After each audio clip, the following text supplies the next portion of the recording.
Health and Wellbeing Queensland acknowledges the Yagara and Turrbal people, the traditional custodians of the land on which this podcast was recorded, and the traditional custodians of the lands and waters on which you're listening. We pay our respects to the Aboriginal and Torres Strait Islander elders, past and present, for they hold the memories of the traditions, cultures and aspirations of Australia's First Nations people. We're trying to encourage GPs to ask that one key question: are you planning to have a baby in the next 12 months, or is there a baby in your future? Hi, I'm Victoria Carthew, a journalist, presenter and your host of this series, The Clinician's Guide to Women and Girls' Health, brought to you by Health and Wellbeing Queensland in partnership with the Queensland Government's Women and Girls' Health Improvement Program. From menstruation to menopause and all things in between, including sexual health, well-being and ageing.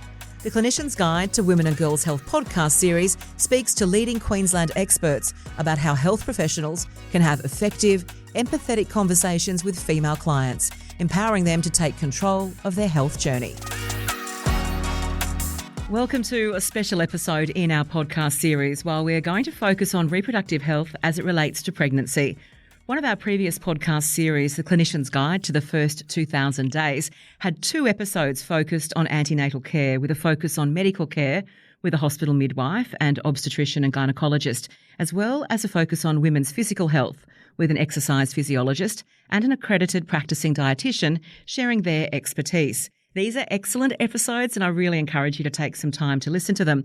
Today's episode, however, is going to focus on reproductive health more broadly across primary care and maternity services. And to do this, we welcome GP Dr Kim Nolan and Midwife Gemma Macmillan. Dr Kim Nolan is a GP who has practiced in the city of Logan, south of Brisbane, for over 30 years and is also the GP Liaison Officer for Metro South Health. She's a Fellow of the Royal Australian College of General Practitioners and has a diploma in obstetrics and gynaecology to support her passion in women's health and pregnancy care. Dr Kim, I'm so glad you could join us. Thank you for having me. Experience in the regions are very well represented throughout this series, so I'm really pleased to welcome, well, her accent means it's very, very regional, Gemma Macmillan, the Assistant Director of Midwifery at the Office of the Chief Midwife Officer.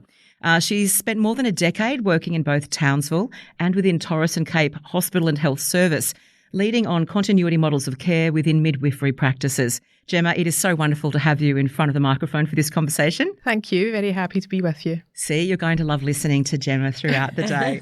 So, Kim, let's start with you. This is a great big life step. You know, when a man or a woman or a couple come to you for primary care for advice around conception, falling pregnant, what are the aspects that you kind of kick off with? Well, what we know is that probably 90% of women and 50% of men have something in their health history that they need to rectify, or in their behaviours or health history that they need to, for optimum pregnancy, they need to make changes. And so that's often a good start. So the first thing with all good medicine is actually taking a history.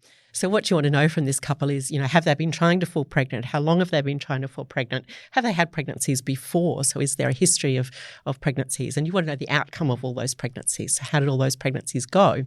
What you're looking for, particularly in that history, is there a history of high blood pressure in pregnancy, diabetes in pregnancy, premature babies? Have they lost any babies? Have there been babies who unfortunately haven't made it through the pregnancy? So you need all that history to start to counsel them. And then obviously you want to take a menstrual history. You want to know, how often are the periods coming? What are the periods like? Are they painful? Have there been any problems with the periods over time? Are they coming regularly? Are they ovulating, in other words?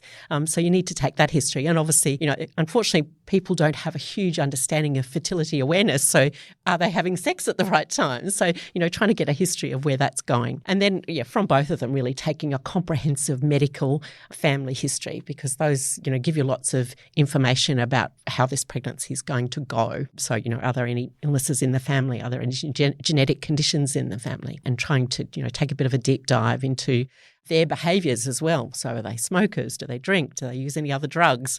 Because all that's important, obviously, for the well-being of a pregnancy. And is it something that comes up in another conversation, or do people generally specifically come along and say, okay, here we are? Sometimes they do, but that's pretty rare. Usually either, we encourage GPs, or, I do a bit of GP education, so we encourage GPs to ask that one key question. Usually it's usually the woman, because let's face it, guys don't come to the doctor very often unless, they've injured themselves in some way. But I suppose, and we should start really talking to guys more about their reproductive health, because both the College of GPs and the College of O&G actually makes a comment that we really should be addressing men's reproductive health more carefully. But very rarely people plan their insurance and they plan building a house and they plan doing that. But do they ever plan their reproductive health? Probably not. Which is crazy when you think about it, isn't it? Because it's one of the biggest steps, yeah. So, at least 50%, if not more, pregnancies are completely unplanned. But very occasionally you do have a couple coming along and asking. But we're trying to encourage GPs, I suppose, to ask that one key question when usually a woman comes for something else. So when it comes for a pap smear or comes for a pill script and those sort of things, but saying, are you planning to have a baby in the next 12 months, or is there a baby in your future? Because that's just initiating the conversation, letting the patient know they can come back at some stage, and it usually is a long appointment because there's a lot of things to cover. Definitely. But just, getting a good picture of, that reproductive life plan, I suppose, of that woman and or that couple. Yeah. Mm-hmm. So once they've got there, they've followed those steps, they've seen you, they've had the long appointment, they've got all the details down, and the woman is pregnant. That's when we will be both stepping into the scene, because the GP is part of it, and then, of course, referred on to tertiary care. Tell me about those steps. In an ideal world, yes, we would want to think that all women had access to a fabulous GP that they've got a relationship with. But unfortunately, that isn't always the case, and all the towns and locations across Queensland are so varied. So it's really important that women do know what care providers are available to them. Like you said, we encourage every family to have a GP, especially if they're planning a pregnancy, because obviously that should be the centre of their care that we can then generate from that central base to whatever services are needed. So and obviously those families are going to need a GP. They'll never see a GP more than they ever will before for that a couple of years after they've had a baby. So actually finding a trusted GP is essential for families at that early stage. First trimester does seem to fly because there is so much going on and you're always looking for something and for information. Mm-hmm. Talk to me about those kind of essential screenings and assessments that happen during that first trimester. We do the basic bloods, which are full blood count, blood group and antibodies. We do rubella screening so that we make sure the woman isn't going to contract rubella during the pregnancy. We check for other infectious diseases, so hepatitis B, hepatitis C, HIV. We do a syphilis screen these days, and that's for every woman 3 times during pregnancy because of the increasing incidence of syphilis in the Queensland community and across Australia in various communities. We do a urine because there is an increased risk of infection, and we want to check for other things in the urine to make sure they're not at risk of diabetes or getting protein in their urine, which is an indicator, I suppose, of preeclampsia. We often do a dating ultrasound before we write the referral because although, women may have dates, and most women these days have an app that tells us when their period was, pregnancy doesn't always happen on cue. So we want to know fairly early on. So we often do a dating scan to know exactly how many weeks pregnant they are. And that early dating scan gives the best information as to due date, I suppose. But sometimes it's too early to do that dating scan. So the best time is probably 7 to 8 weeks. Women want to get on and get that scan immediately. But sometimes, the scan will be ordered, but there'll be nothing to see. So that's disappointing. Yeah. Mm-hmm. And that's a lot of layers. At what point in there would they step into tertiary care as well? It really depends where you live, I suppose. Well, it depends on where you live, but it also depends on the woman and family's preference. As Kim said previously, they might have a relationship with a GP who's looked after them with previous pregnancies. They might have seen a private obstetrician, a midwife, maybe they accessed a public maternity service and they want to request that special person to look after them again.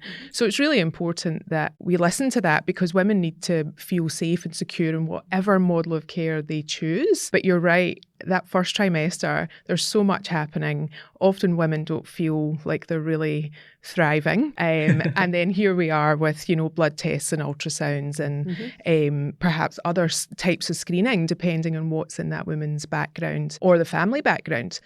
So there's a lot to cover in that first trimester. And it's time consuming, isn't it? Well, that's what I say. Often that first visit, all we'll do is, give them the pregnancy test, confirm that they're pregnant, give them the form for the blood test, and then ask them to come back. The other things, as Gemma said, there are other tests to be organised. So there's a thyroid history, they've got to have thyroid function tests. If they're high risk of PET, they've got to have various other urine tests and blood tests. If they're diabetes, they've got to have an early HbA1c. And the other thing that's fairly new that we've got to include in that screening is reproductive carrier screening. Ideally, they've done that preconception, but most pregnancies aren't planned. So expand on that a little. Well, reproductive carrier screening is a means of screening for the 3 most common autosomal recessive conditions, so conditions where both partners need to carry the gene for the child to be affected. So in Australia, as of the end of a couple of years ago now, we've been able to do a carrier screen, usually on the woman first, which is what Medicare pays for, to check for carrying the gene for cystic fibrosis, spinal muscular atrophy, and Fragile X syndrome. I mean, we all carry many abnormal genes, and it's really just a lottery ticket that the partner that we have got together with may or may not carry those genes. But now we can test, well, certainly the female first, and if that turns up positive, then we do check the male for the presence of those. And that might affect, what's going to happen with that pregnancy. So, yeah. And that's why, as I say, that can be done preconception, ideally, because that gives the couple more choices. Choices, but absolutely. Sometimes it can be done in the first trimester if that's when they've arrived saying that they're pregnant. And that's why the history taking is so important, because that can often sort of dictate those screening tests and things that you would offer. And I guess it really speaks to, if you've got a GP that you see regularly, that as the GP, knowing your patients and suggesting to them they have all of that stuff in place. And knowing the family too, because, I have patients because I've been there forever now. Yes. I know their mum's got diabetes. I know. So those things, obviously having a family GP has other benefits, and we know it's good for your health generally. So always wanting to promote everyone having a good GP. Conditions, I guess, identifying those risks, and as you said, you've done all that note-taking, you've looked at all of those family histories, but gestational diabetes, preeclampsia, preterm birth. In terms of someone being high risk in those categories, what are the referral pathways, I suppose, across primary and tertiary? So GPs will often do the screening for those conditions. So especially gestational diabetes, there's a list of conditions. And what is the understanding and knowledge around that? Because every limited. GP working in a different area is going to have different knowledge. They are.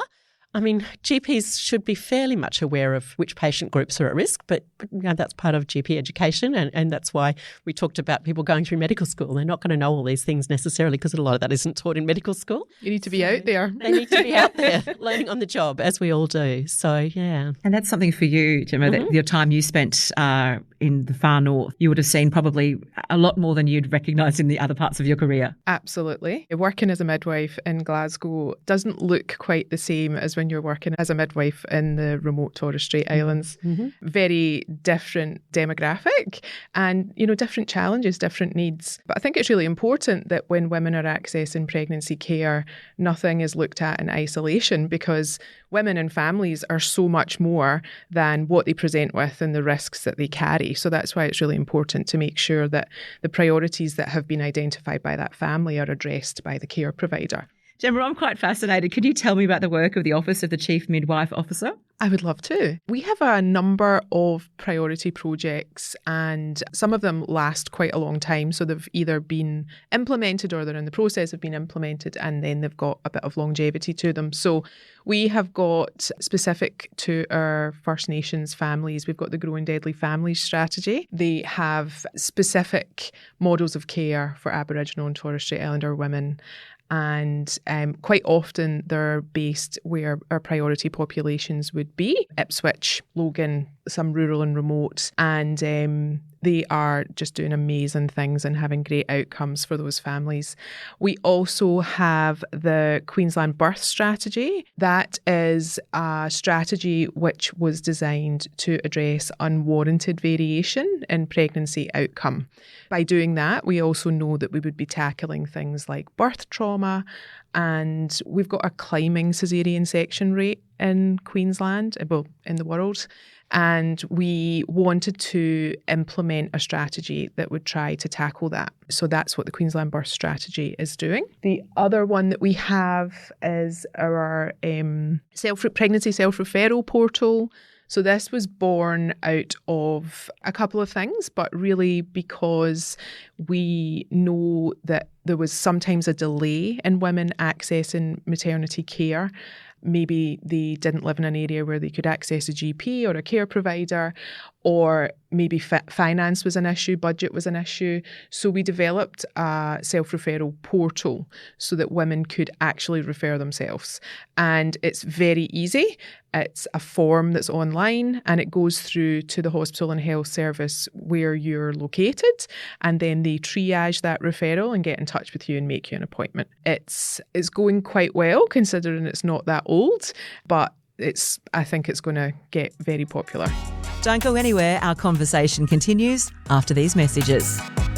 Deadly Choices empowers First Nations peoples to make healthy choices for themselves, their families and communities, to eat healthy food, exercise daily and to stop smoking. Deadly Choices also encourages First Nations peoples to access their local community-controlled health service and complete an annual health check, normalising the idea of seeing a doctor, not just when sick, but to remain healthy, access support and prevent or better manage chronic disease. For more information about how Deadly Choices can support First Nations peoples, visit deadlychoices.com.au today.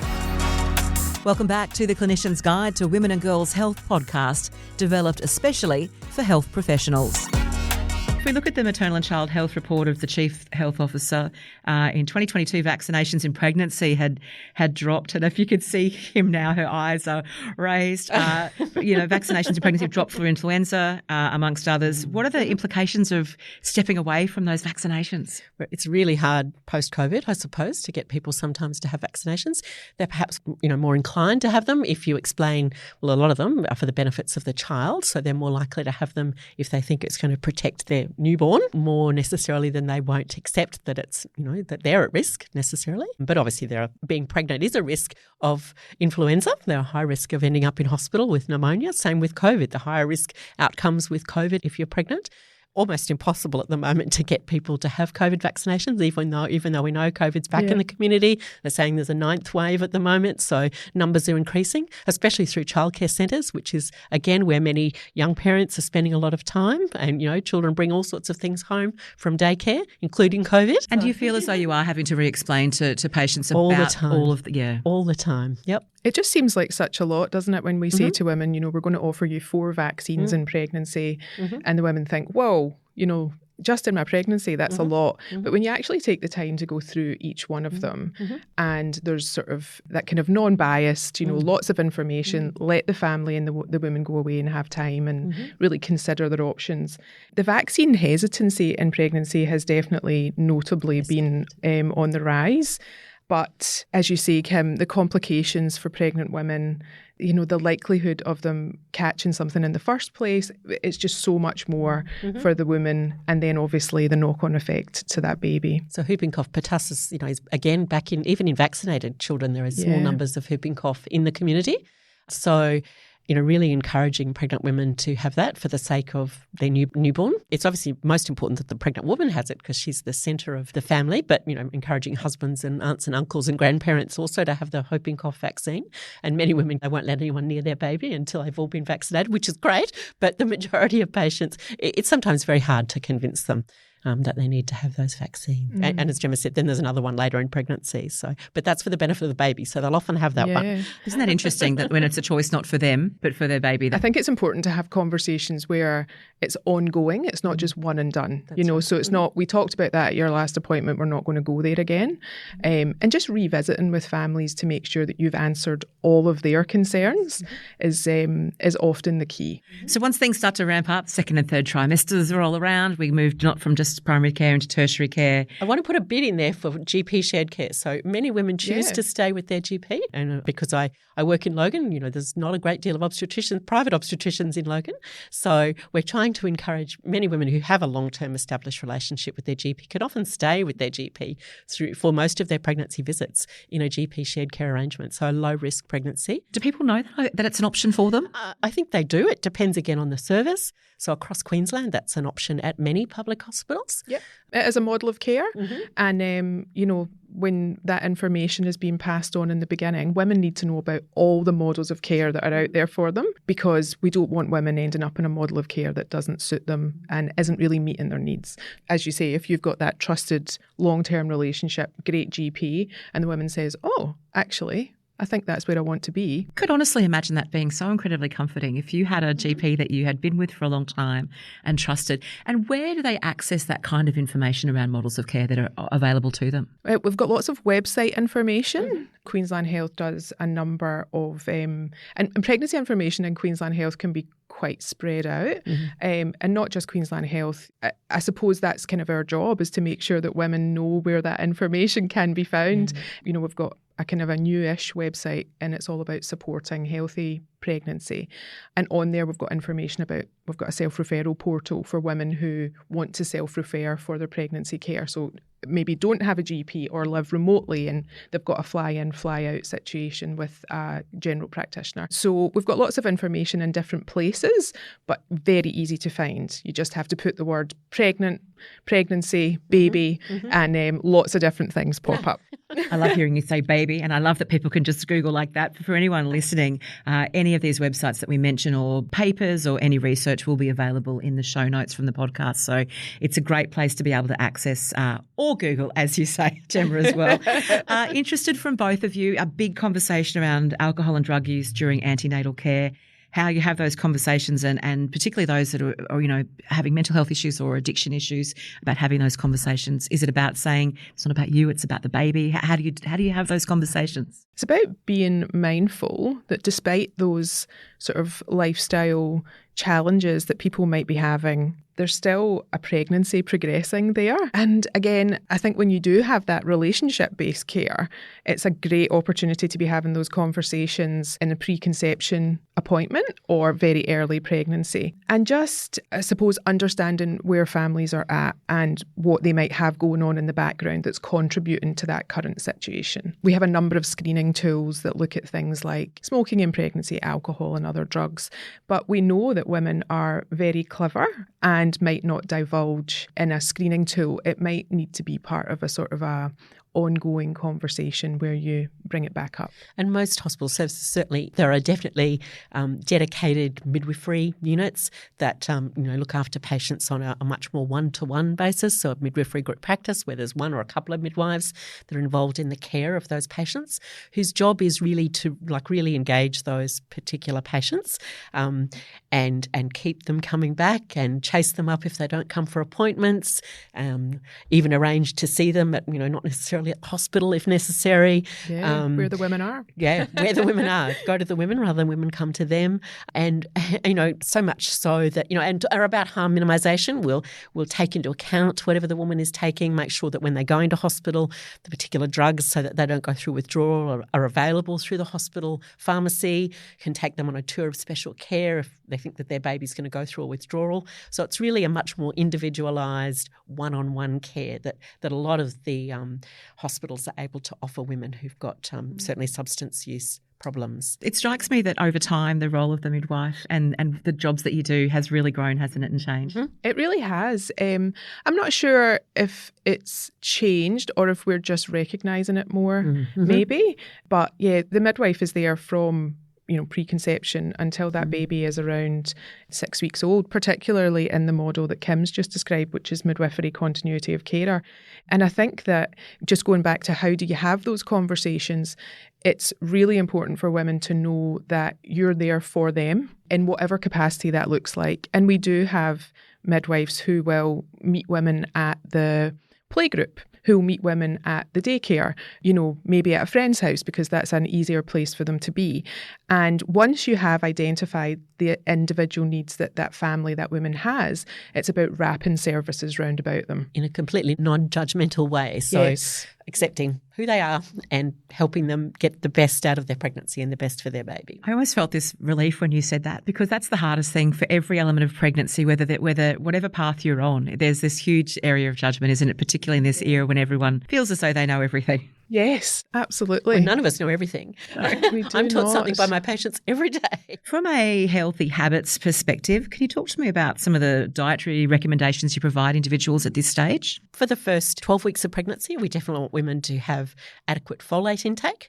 That can either be folic acid tablets or, since about 2009, folate's actually been added to wheat flour in Australia as part of the Australian-New Zealand Health Standard for that purpose, so that pregnant women are getting enough folate. But we still recommend folate supplements in those women, and in women at high risk of neural tube defects, which is spina bifida and other brain development conditions. Those women might need a higher dose of folate. So that's where family history again is very important. Do you know, that was one of those things, if I think about back to that time when I was thinking about getting pregnant, it was all about folate. That was the one. Yeah.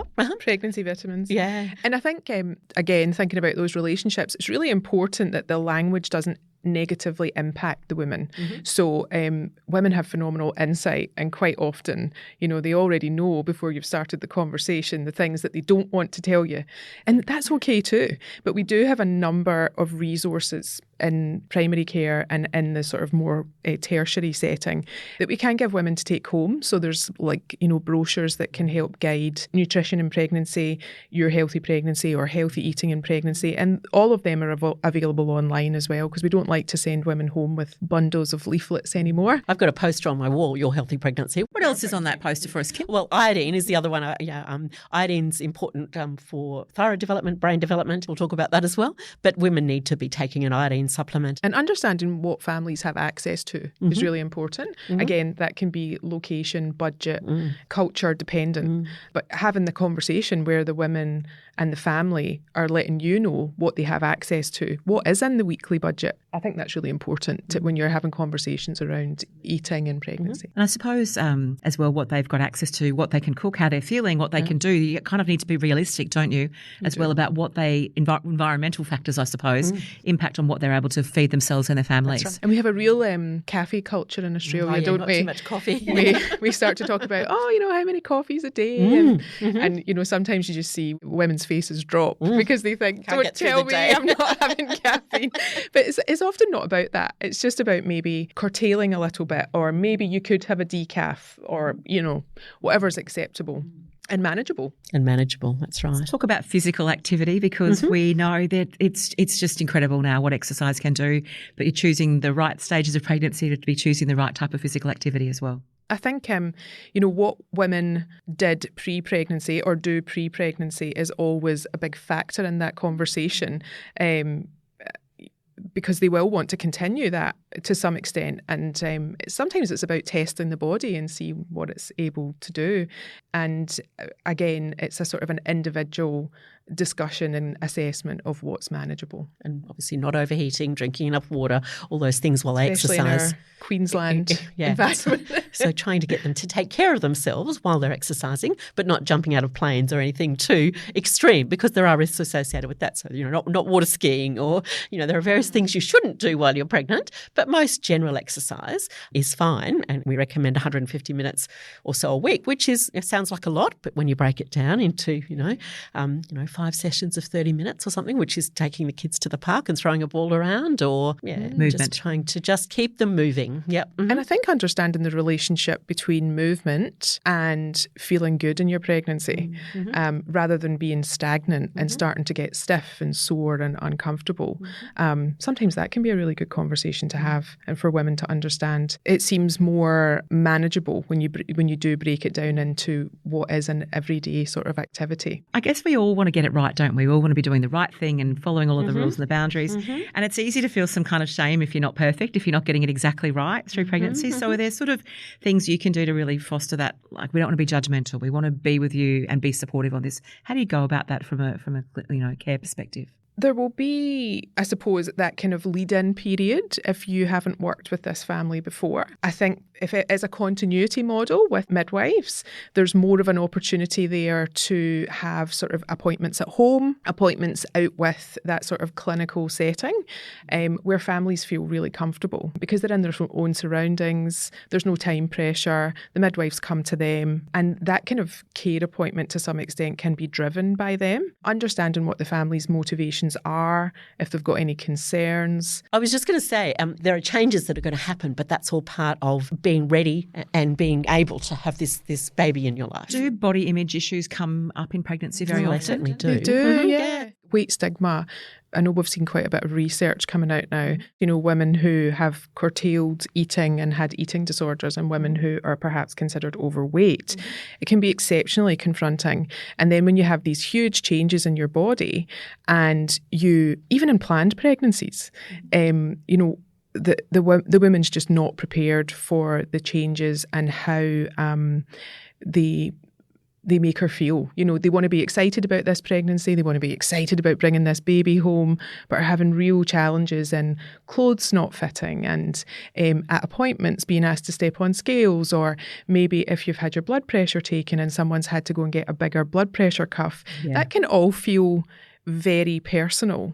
And so as a care provider, it's really important that you say, we're just here to meet you where you're at and have the best outcomes for you. Because a pregnancy is a moment in time in their life, and they've come to that moment in time with a history and a story behind them and what they've experienced. So I guess identifying those at risk of perinatal mental health issues is a huge part of the roles that you both play. We do a lot of screening around perinatal mental health. There's certainly much greater recognition now of the mental health concerns that women can have pre-pregnancy and that can come with them through pregnancy. Certainly postnatal, I think, things like postnatal psychosis, postpartum depression, I feel like they've perhaps had a little bit more time in the spotlight, but more recently, we've been talking a lot about antenatal stress and anxiety, different things for different women. It can be very, very extreme in some women, and other women it might be more subtle. But regardless, we do screen for those conditions. So it's screened at various times throughout the pregnancy, both with their GP or with the midwife, and then certainly postnatally. There's various scores that we use. One is the Edinburgh from Scotland, Edinburgh postnatal depression score, but there's an Australian New Zealand risk questionnaire that's also got factors in that looks at their social background and their domestic violence, so other issues that are going on in the family, and we use those quite often and try and link them in then. If there are concerns, obviously if there's extreme concerns, we'll link them back into the hospital for mental health support, but otherwise linking them in with other organisations that can support them. And there's quite a few of those around, both locally and then various websites and national resources that we can link women into. And the numbers are not insignificant. 1 in 5 women, 1 in 10 men. We can't forget about the men in this discussion as well, because that has certainly been coming out more and more. And I think that we're quite well placed when you're providing pregnancy care to be able to look after the family. So, screening for mum at various points, as Kim said, but not to forget about dad.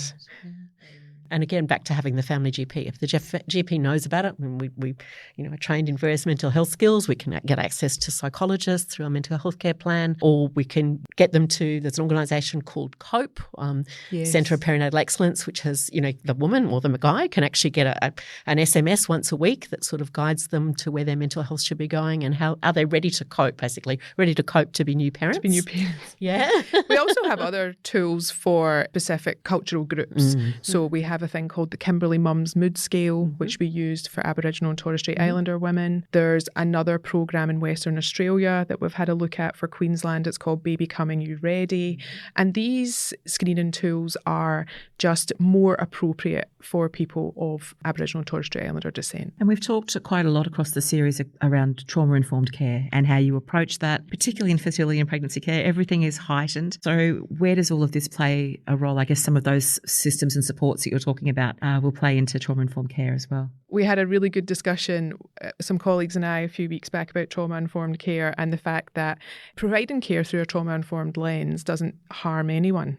So why not use it for everyone? That's right. And it's often identifying that someone has a need is just the very, very beginning, but then being able to provide the right supports and wrap those supports around that person is in many ways more important, because that's where addressing the issue really comes from. We have some amazing non-government organisations as well as some great services within Queensland Health, but just tapping into the right one for that person. And sometimes it's not the first one. It could be the second or third. Finding what fits. And I guess community connectedness, helping your families reach out to, or your women reaching out beyond the little tiny family is really important, isn't it? Because they're going to need those people afterwards as well. Yeah. What is it we say? The degradation of the village. Years ago, we had the village. We had our mum, we had our sisters, we had our mother-in-law, and now we all live quite far away from each other. Well, I certainly do. Well, we live in our little shoeboxes. We do. Just over the fence from other families, but we don't have anything to do with them. So connection is so important when you're pregnant and when you've got a new baby. And often it's the first thing to go because people are busy. They want to stay home. They want to sort of keep the other children kind of contained in an area that they can see them and, things feel more manageable. But connecting with others in community, whether that be mums groups, walking groups, there's great advertisements I see at the park all the time for dads with kids.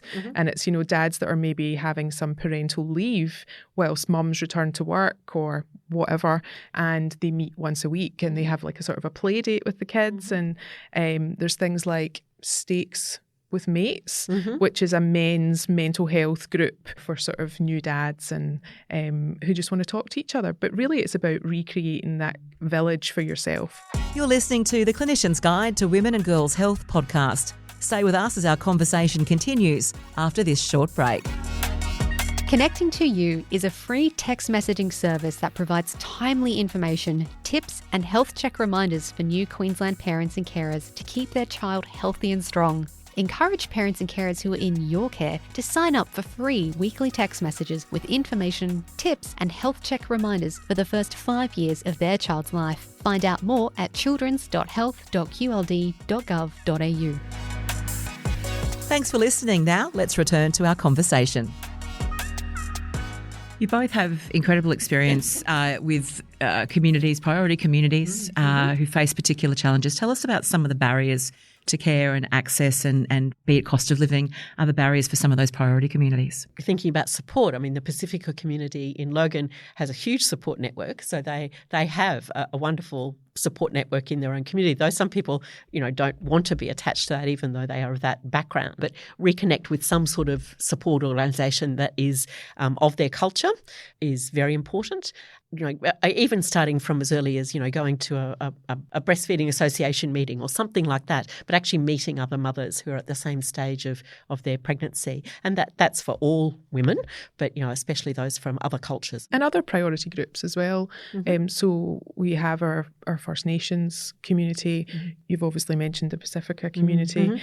And then we think about our culturally and linguistically diverse communities, of which we know in Australia we have many. And then our rural and remote and isolated communities, that's a whole other set of needs. Our LGBTQI plus communities, people with neurodiversity. There is so much out there. And I think that's why it's really important. And Kim and I would probably plug this till the cows come home, is individualised care. We can't have this, everybody gets the same, because then we don't have equity. So when we're talking about priority populations and priority communities, close to home is always preferred, and understanding those challenges. So as you said, things like geographical will always be a big one, but then comes with that the financial barrier.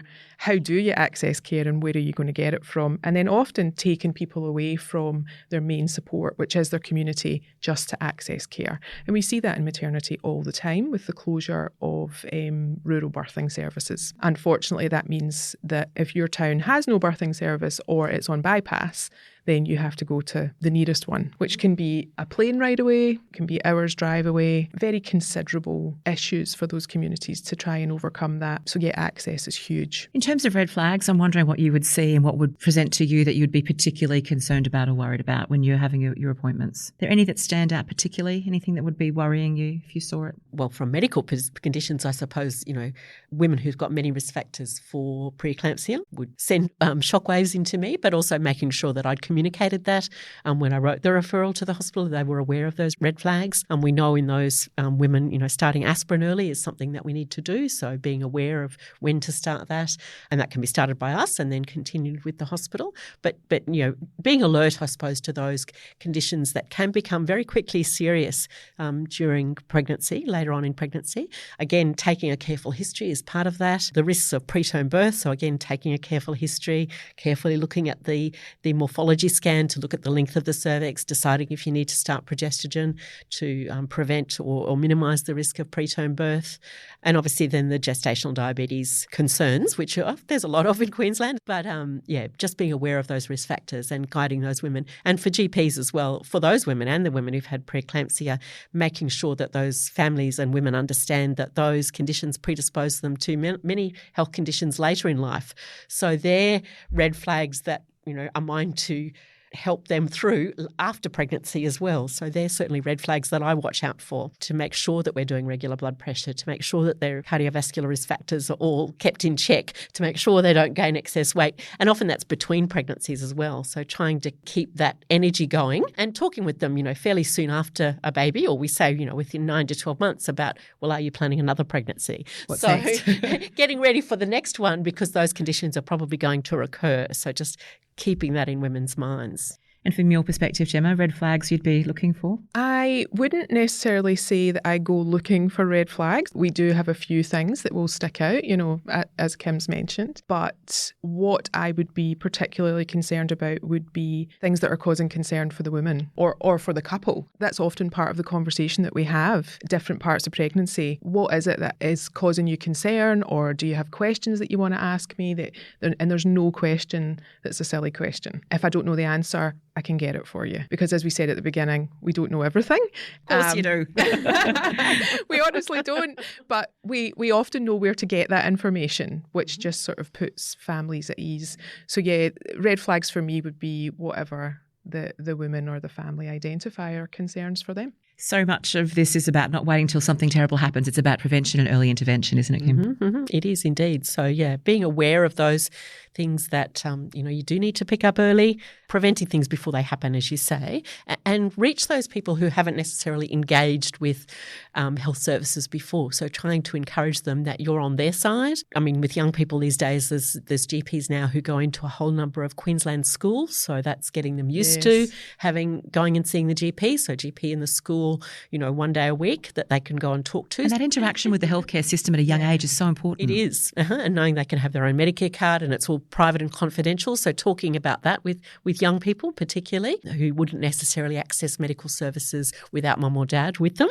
But yeah, and then understanding, I suppose, that there are plenty of other services available for people from other cultures. So as Gemma talked about, there is BIOC, birthing in our community. In our communities. So that's for the First Nations communities. So again, supportive organisation. In our area, there's a called Midwifery Group Practice. So, but a whole lot of resources also available in that service. Huge. Yeah, there really is. Not only pertaining to pregnancy, but pertaining to being able to live in Australia, basically. But people who haven't necessarily had a lot to do with Australian culture, but helping them to find what they need to again have a healthy pregnancy. Navigating the health system is hard enough, but when it's not from your cultural background's viewpoint, it's a whole other level of complicated. So sometimes it's about helping women and families navigate that system so that they can get all the care that they need.